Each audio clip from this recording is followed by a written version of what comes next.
BJP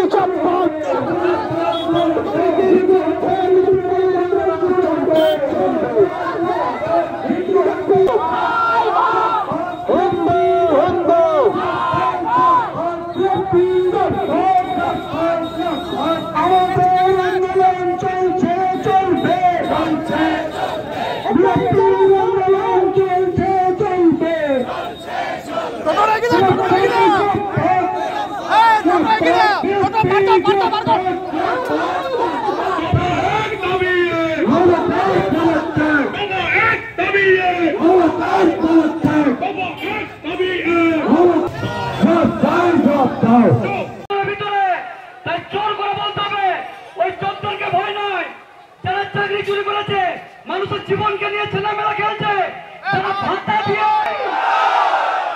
আরো জোরে ভারত মাতা কি প্রত্যেককে ভয় নয় তোমরা যদি সামনে আসে উপযুক্ত জবাব হবে তো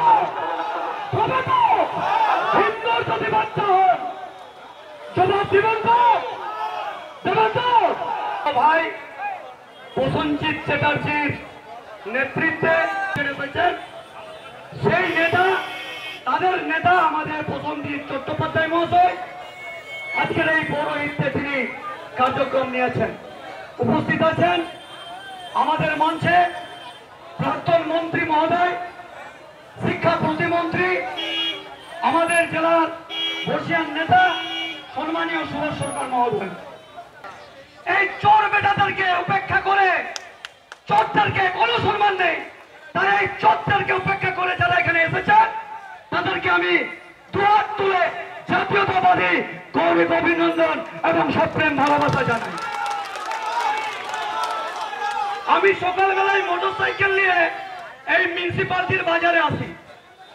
চাষিরা বলছে দাদা এর বিহিত হবে না। আমি বললাম কিসের বিহিত?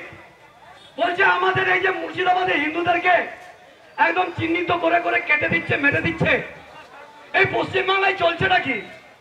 আমি বললাম আপনারা কি করবেন, আপনারা কি করবেন? বলছে দাদা এবারে তৃপ্তি দিচ্ছি, এই চোর শত্রুকে একেবারে গঙ্গায় বিসর্জন না দিয়ে আমরা থেমে থাকবো না, তার দিন এসে গেছে। আমি প্রায় বাজারে আসি, আমি হেঁটে হেঁটে ঘুরি, সমস্ত দোকানি ব্যবসায়ী বন্ধু প্রত্যেকের সাথে আমি আলাপচারিতা করি। অতিষ্ঠ হয়ে গেছে। আমরা দেখেছিলাম বক্তব্য আমাদের পশ্চিমবঙ্গ বিরোধী দলনেতা শুভেন্দুদার নেতৃত্বে আমরা গিয়েছিলাম 47 জন বিধায়ক। এই 3 বিধায়ক এখানে বসে আছে, আমার সতীর্থ ভাই, তারাও ছিল।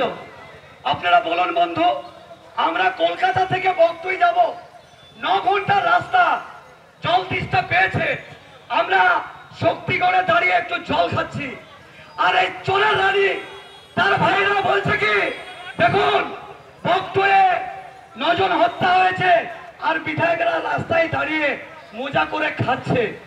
লজ্জা থাকা দরকার। আপনাদের মন্ত্রীরা যখন 4টা-5টা গার্লফ্রেন্ড রাখে, একদম গালে তল পড়ে না, তাদের ঘর থেকে যখন কোটি কোটি টাকা, এই যে চাকরিগুলো চলে গেল 26,000, এই 26,000 যে চাকরি গেল, তাদের কারো কাছে 15 লাখ, কারো কাছে 20 লাখ, কারো কাছে 30 লাখ টাকা নিয়েছে, আর সেই টাকা গার্লফ্রেন্ডদের ঘরে রেখেছে। লজ্জা করে না? সেই কথাগুলো চিন্তা করবেন না? আজকে বাঁকুড়ার যারা চাকরিহারা হয়েছেন, আমরা তাদের উদ্দেশ্যে বলবো আপনারা রাস্তায় নামুন, আর আপনাদের যে যে টাকা নিয়েছে আমাকে ডাকবেন, ওই জামার কলার ধরে ঘর থেকে টানে বেরিয়ে নিয়েছে এই মাথান তুলে আজ নিয়ে তাদেরকে মারতে হবে, তোরে পিঠা করতে হবে, তার দিন এসে গেছে। লজ্জা করে না? নির্বাচিত প্রতিনিধি ছিলাম, আমরা দেখেছি কেন্দ্রের দেওয়ার টাকা, অমৃত প্রকল্পের টাকা, দীনদয়াল উপাধ্যায় জীবন জ্যোতি যোজনার টাকা, প্রধানমন্ত্রী আবাস যোজনার টাকা, স্বচ্ছ ভারত মিশন, তার টাকা কিভাবে আত্মসাৎ হয়েছে, ছোট থেকে বড় পর্যন্ত সবাই লুটে পুটে খেয়েছে। আর তাদেরকে আপনারা ভয় করবেন?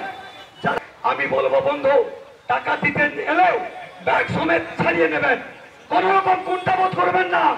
1000 টাকা কেন, তার আন্ডার প্যান্টটা পর্যন্ত খুলে নেবেন।